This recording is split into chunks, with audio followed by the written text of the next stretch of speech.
Hey y'all, welcome to Geek Freaks. I am Frank, and today I'm with Simon Roy of Grizz Grobus. How you doing, Simon? I'm doing well on this sunny day up here in Victoria, Canada.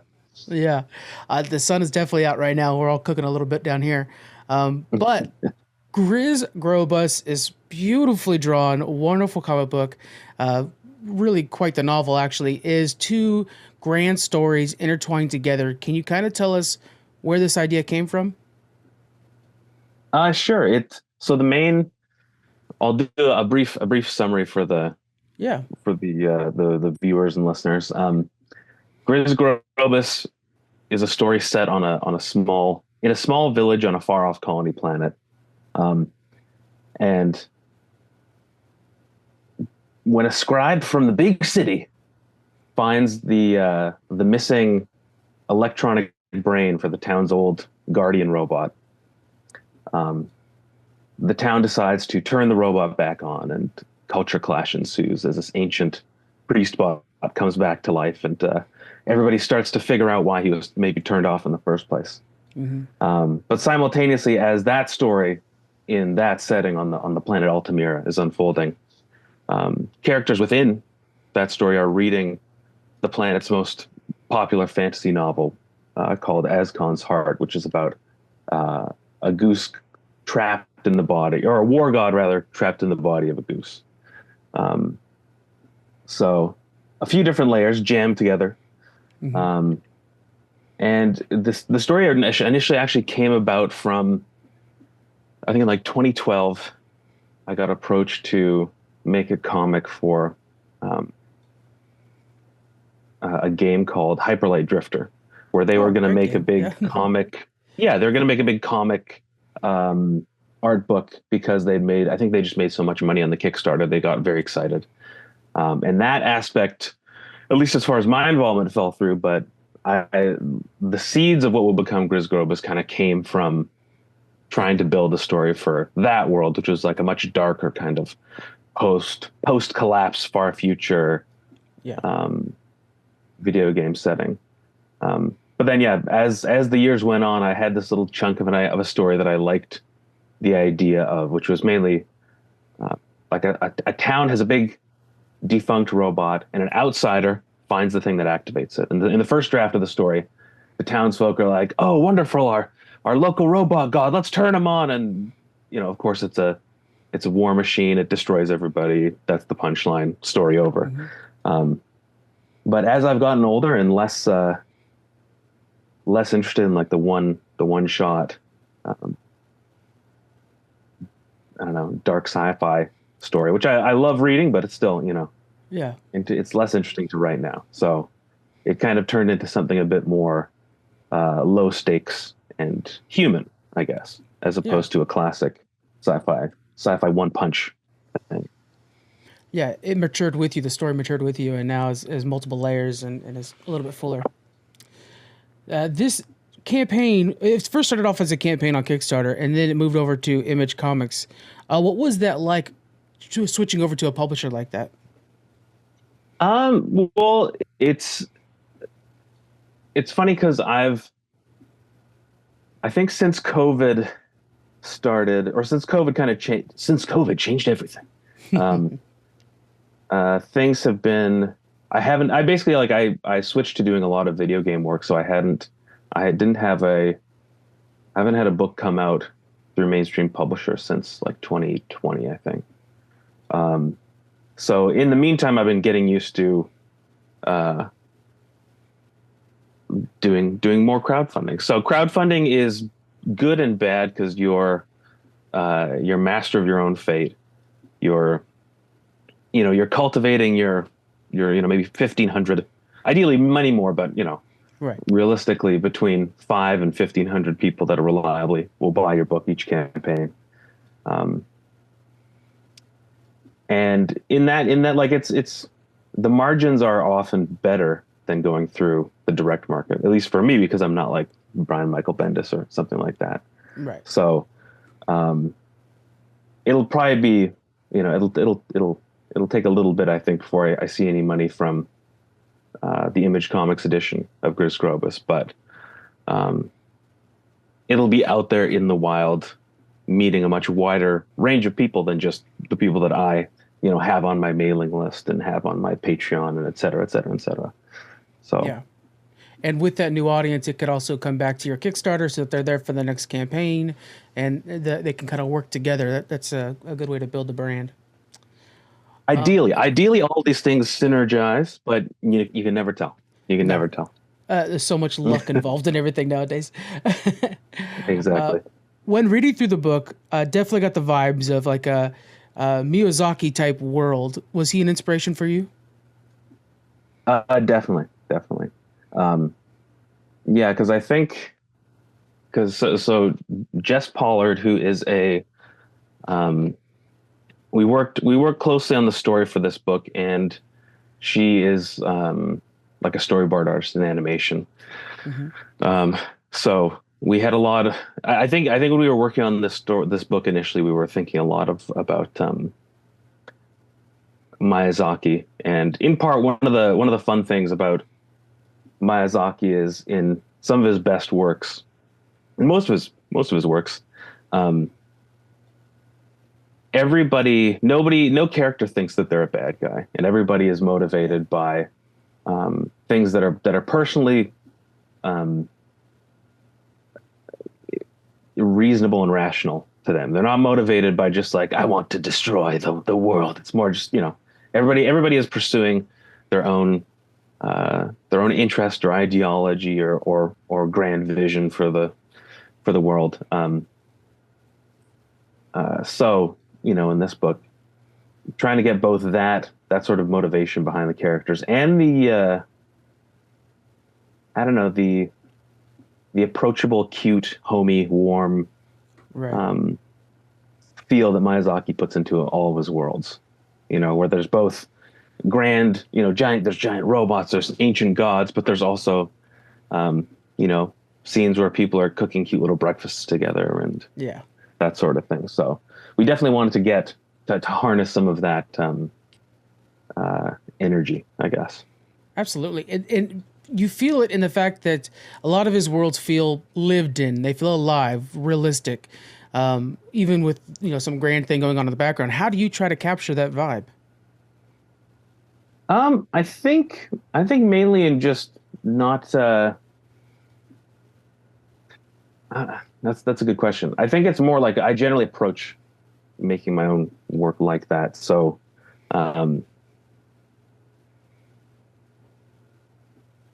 like I spend a lot of instead of when I'm drawing or designing something, I spend a lot of time looking at real world reference, I think, because that's like a huge part of working in real world designs from throughout time into the fantasy stuff really grounds it in a way that like if you're just riffing on your own favorite video games or your favorite comics or whatever, you're getting things that have already been processed by other people to a very like distilled uh, concentrated way. So if you go back to the source and start looking at weird tractors from the 1940s, then that'll feed back into your own drawing and storytelling.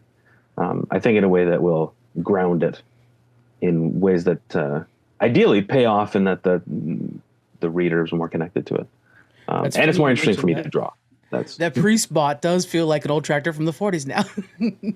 That's a good catch. Well, he's also so like for example, if you dig around on the internet, there is I think an early 80s Soviet submersible robot that I saw, and I was like, the shapes on this robot are perfect.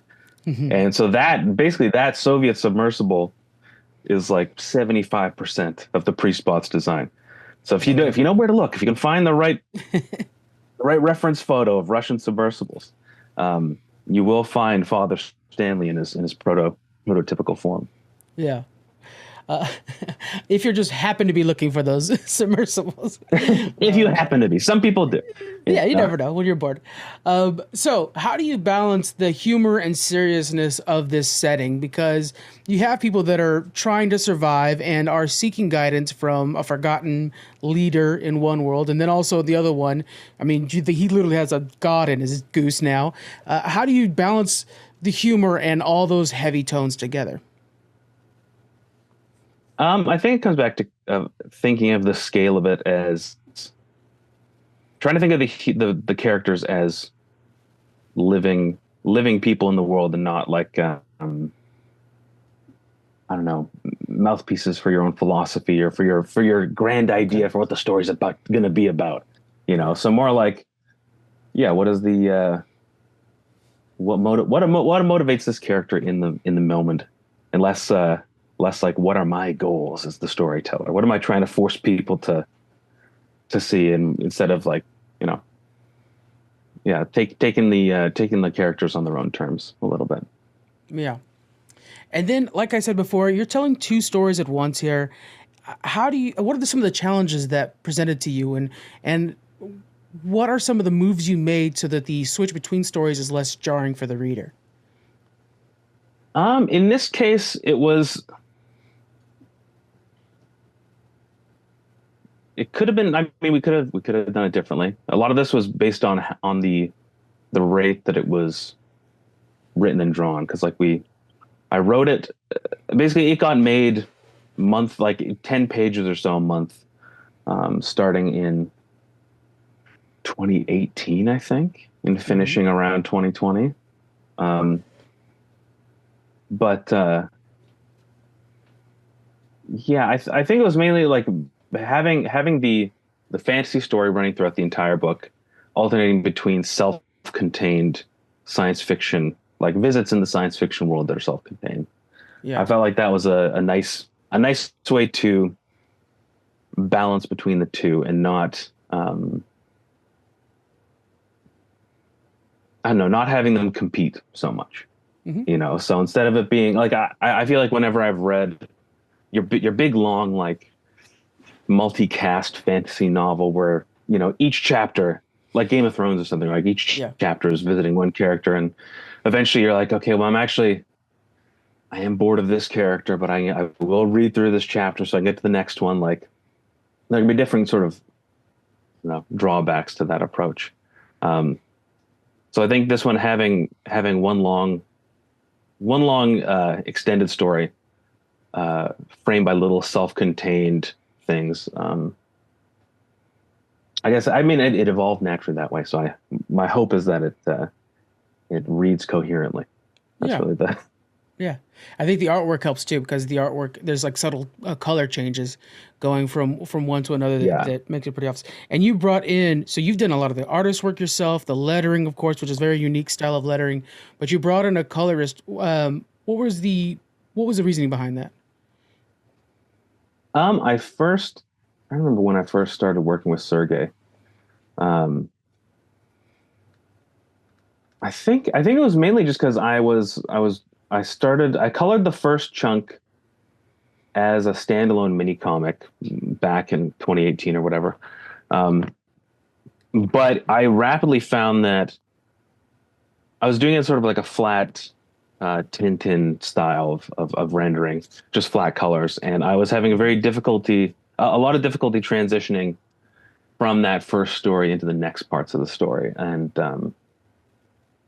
Artyom Trakhanov, who I've worked with before, who he drew the book First Knife that I did in 2020, and he's 7 Deadly Sins for TKO a few years ago, among other things. But he hooked me up with Sergei Nazarov, and basically I was so pleased and excited with how Sergei colored my work. I've been trying to rope him into everything I've been doing ever since. So like for a few years now, I'm feeding Sergei work every month. He has a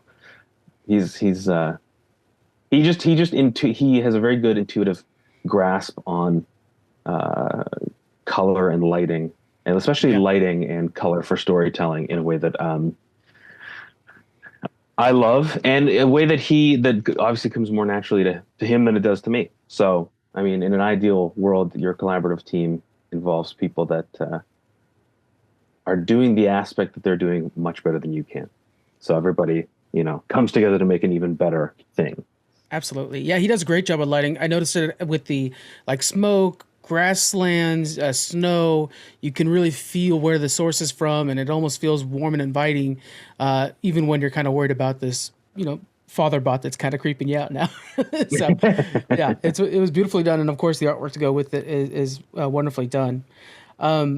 We have this mayor, we have the prying scribe, the constable. How are these characters interworking together? Can you kind of explain each of them? Sure. So in the first story, which sets it up for everybody else, Right. um, we have the scribe, who's the main.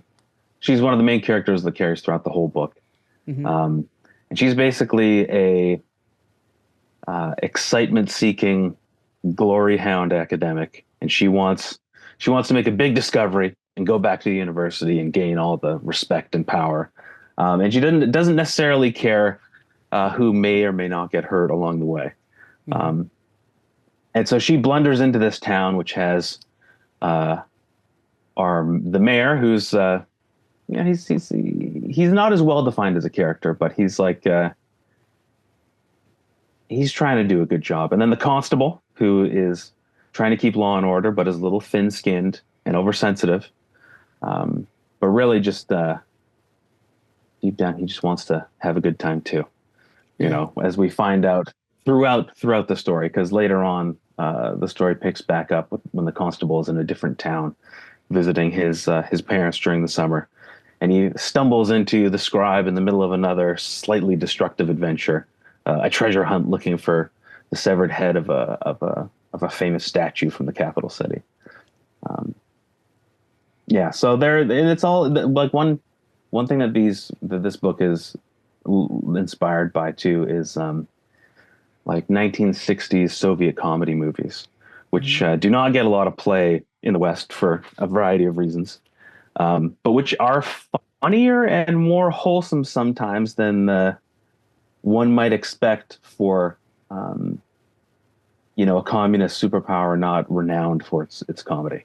Yeah. People don't think about humor when they think of the Soviet Union, but they had their moments. They had their Mhm. moments. And if you enjoy Grizz Grobus, you'll enjoy the works of director Leonid Gaidai. So think about that, everybody. There you go. So, have you pulled any of these characters' emotions or their development from your personal life, and how has you maturing over the years in creating this book also matured the characters? Hmm, that's a good question.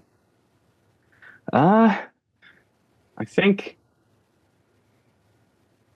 I think being able to write this stuff from a bit further removed from, like, I don't know, feeling a little more settled in myself, uh, makes being able to write, like the scribe who's more hungry for uh, attention and recognition, versus like, the uptight constable, um, who's both trying to find who he is, but like, you know, uh, satisfy everybody's expectations on him. Like Hmm. both those characters, I feel like there's reflections of my current and past self in those. Yeah. So I think all of those have kind of all those aspects of getting older, and passing through different stages of your life kind of feed into, I don't know, how you write characters. So I think, yeah, the more fucked up things happen, you can really Well, you can just the roll that in. yeah, the scribe is such a great example to me of kind of a youth and thinking I'm gonna take on the world and stuff like that. But then as you're older, still writing the same character or reflecting on the same character, you start to see that, like, oh, that ambition. You don't even know that life is so much more complicated than you're setting out for it to be. So yeah, I appreciate how the characters, you could tell, learn along the way. Yeah. Yeah. And then we also have our other story. How did you develop the story? Almost like its own religion. How did you develop that side of the story? It started off from I did a drawing of it. It was a soldier. It was a drawing of a soldier and a goose. Hmm. And I remember I drew that while I was working at an animation studio job, and every week or twice a week we'd have meetings where everybody would post up the drawings they've been working on, and then the boss would kind of correct them, and then we'd go back. But while you were waiting to have your work corrected, there's a big pile of markers. So I would just sit there and doodle stuff every meeting.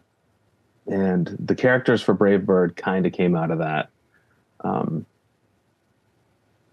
Because I think it's some of it's remembering how it all came together these many long years ago. Yeah. Sometimes gets a little foggy, but I think it was also trying to get some of that, a combination of high fantasy and like at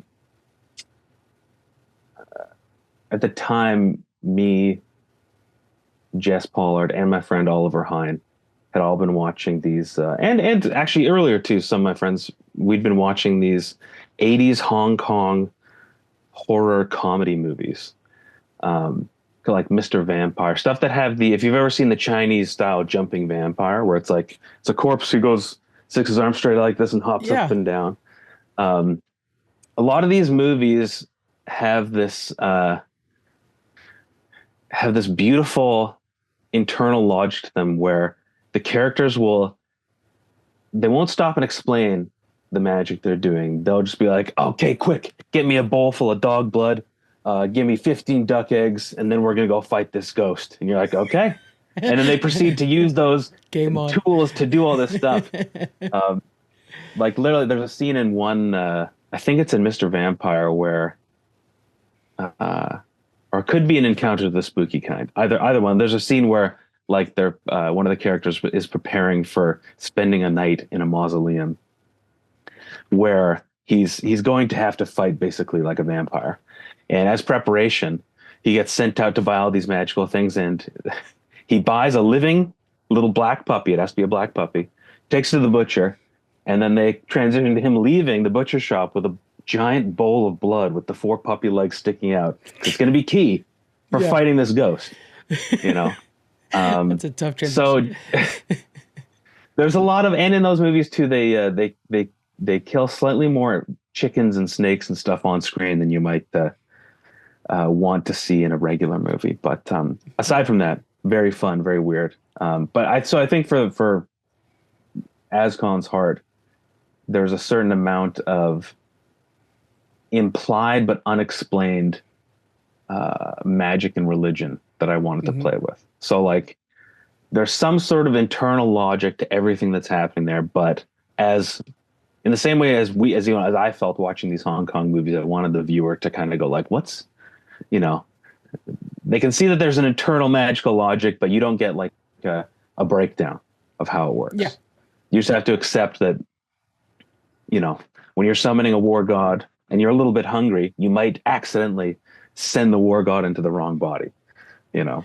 Yeah, even when that story kicks off, and immediately you're like, oh, okay, so this is a warrior. You're just kind of like thrown into it a little bit, and so you're like, okay, and then this one's doing something with a goose, and you know, it just kind of happens so fast. But then you're like, war gods and the goose. Oh, goose is going to lead an army. I'm on board.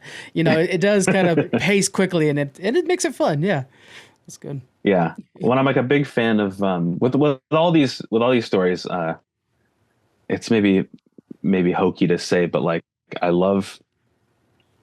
Like everybody else, I love the Coen brothers. Yeah, of course. You know, Burn After Reading and Oh Brother, Where Art Thou and whatnot. But one thing that they do beautifully that I'm always trying to think about because I enjoy it so much is this naturalistic but humorous escalation of events that like their movies do perfectly. And so when I'm doing a story, I hope that a lot of the time what I'd like to be, I mean, and that also plays into like trying to write grounded characters is like having a situation that escalates in a way that can be both absurd but feels like natural. Like it doesn't, something's not just happening for the plot. It kind of like, it feels like it realistically all these things have come together to create this absurd, stupid event that then drives the next part of the plot that will then have its own kind of natural, stupid crescendo of weird, absurd events. While still having lovable, grounded characters. Like Raising Arizona, I think is a good example of that, where, you know, it's almost like a cartoon, but yet still it's like, yeah, these parents just love this kid. You know, it's yeah. That's the perfect example actually, because like there's so much ridiculous shit in Raising Arizona, but yeah, like the emotional core of it is so relatable that they have plenty. You as an audience member, you give them a lot of room. So there's the baby hunter, the supernatural baby hunter shows up, and you're like, hey, it kind of makes sense in this setting. That's fine. You Yeah. know. And the fact that those two fell, I'm going to get it on a whole. No, we're going to start a Cohen podcast here real fast. Hey, it's not a bad idea. I know, for real. Okay, so we have Grizz Grobus now over at Image Comics, and we got to know, is there more to come for this storyline? Are you developing sequels or expanding this world in any way? Yes. So last year, let me see if I can have some things to throw up on screen here. Mm-hmm. So, one moment. So technically, I have a book that came out in 2016 called Habitat, which you can see here from Image Comics. La la la. That is,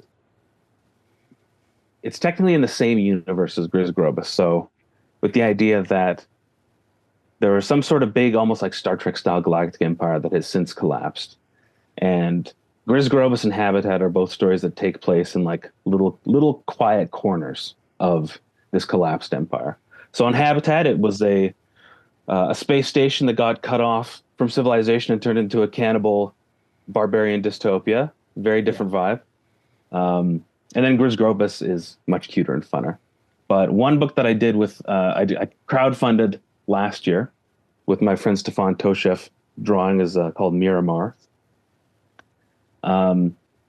Which is set on a little sleepy ocean planet, and a village gets their town baker and her sourdough starter kidnapped by pirates, and then the town priest robot, who in this case is like an aquatic or a marine version, amphibious version.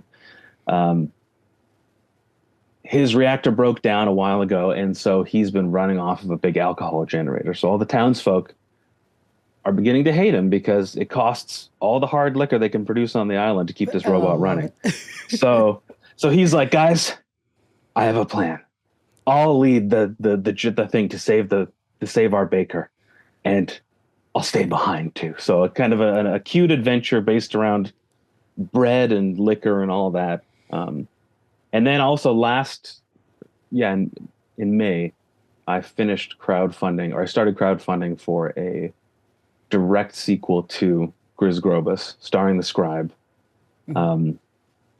That basically the Scribe wakes up hungover on a riverboat going north, and up near the ice sheets of the planet, there's a logging camp where the goats that work there are being eaten by some sort of creature. So she wakes up on the boat along with the trapper who's been hired to go catch this creature. And throughout the book, we basically get a glimpse into the alien life that used to live on this planet before humankind came and terraformed it. So the book is kind of an interplay between a adventure story going into the wilds, facing off with a strange monster, and an alien guidebook exploring, what the planet used to look like. So in that book, I still have to talk with Image about doing mass market versions of these other ones, but I'm just going to be blasting these books out as long as I have the energy to do it, or I lose interest and shift into a different project altogether. But there's a few more that'll come down the pipe, I think. Yeah, well, that's what's nice is because they're on different planets and stuff like that. You could have, if you feel like doing something, a Western or whatever. Yeah, sure, this is a Western planet now. You could have fun with it. Exactly. It's like, it's very much like a soft version of like the 60s Star Trek, where they go to Gangster Planet. They go to Chicago Gangster Planet, or Western Planet, or Native American Planet. I'd maybe do a bit more set dressing to hide that for these settings. It wouldn't be we have access to the 1930s New York set this week, so we're going to do a New York episode. But the same cave for like 25 episodes that they used in the TOS era. Yeah.